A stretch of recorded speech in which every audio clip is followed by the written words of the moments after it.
Hello, അപ്പോൾ നമുക്ക് ഇന്നത്തെ വാട്ടയിറ്റിനിടെ നോക്കാം കേട്ടോ. ഇന്നതാ ബ്രേക്ക്ഫാസ്റ്റിന് നല്ല മധുരക്കിഴങ്ങും അതുപോലെ തന്നെ കട്ടൻ ചായ ആയിരുന്നു കേട്ടോ. 7:30 ആയിട്ടുണ്ടായിരുന്നു ബ്രേക്ക്ഫാസ്റ്റ് കഴിച്ചപ്പോൾ.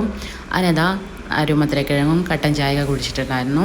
പിന്നെ ഇന്ന് കോളേജിലെത്തി ഏകദേശം ഒരു 11:30 ആയപ്പോൾ സ്റ്റുഡൻറ്റ് കൊണ്ടുവന്നിട്ടുള്ള ഒരു ചോക്ലേറ്റ് ആണ് കേട്ടോ. അവൾ ടൂർ പോയി വന്നപ്പോൾ കൊണ്ടുവന്നിട്ടുള്ള ചോക്ലേറ്റ് ആണ്. അപ്പോൾ അതൊന്നൊരു പീസ് തന്നിട്ടുണ്ടായിരുന്നു, അതും കഴിച്ചു. പിന്നെ എന്താ ഇന്ന് ലഞ്ചിന് കൊണ്ടുപോയിട്ടുണ്ടായിരുന്നത് നല്ല പയർ തോരനും അതുപോലെ തന്നെ പൊട്ടാറ്റോ ഫ്രൈ ആണ് കേട്ടോ മോന്. പിന്നെ കടുമാങ്ങ അച്ചാറും ഉണ്ട്, പിന്നെ ഒരു തക്കാളി കറി ഉണ്ട് കേട്ടോ. ഇതൊക്കെ കൂട്ടിയിട്ടാണ് ഇന്നത്തെ ലഞ്ച് കഴിച്ചിട്ടുണ്ടായിരുന്നത്. ഏകദേശം ഒരു 2:30 ആയിട്ടുണ്ടായിരുന്നു കേട്ടോ ലഞ്ച് കഴിച്ചപ്പോൾ. പിന്നെ വൈകുന്നേരം ഒരു അടയും ചായയാണ് കേട്ടോ കുടിച്ചിട്ടുണ്ടായിരുന്നത്. 4:30 ആയിട്ടുണ്ടായിരുന്നു കേട്ടോ ചായ കുടിച്ചപ്പോൾ. പിന്നെ അതാ ഇന്ന് ഡിന്നറിന് സലാഡാണ് ഉണ്ടാക്കിയിട്ടുണ്ടായിരുന്നത്. വെജിറ്റബിൾസൊക്കെ ഇട്ടിട്ട് തൈരും കുരുമുളക് പൊടി ഉപ്പൊക്കെ ചേർത്ത് മിക്സ് ചെയ്തിട്ടുള്ള ഒരു സലാഡാണ്. ഈ വെജിറ്റബിൾസൊക്കെ ഒന്ന് ബട്ടറിലോ ജസ്റ്റ് ഒന്ന് സോട്ട് ചെയ്തെടുത്തിട്ടുണ്ട് കേട്ടോ. അങ്ങനെ ഒരു 7:30 ആയപ്പോൾ അത് കഴിച്ചിട്ടുണ്ടായിരുന്നു. അപ്പോൾ ഇത്രയേ ഉള്ളൂ കേട്ടോ ഇന്നത്തെ വാട്ട ഈറ്റിനിടെ.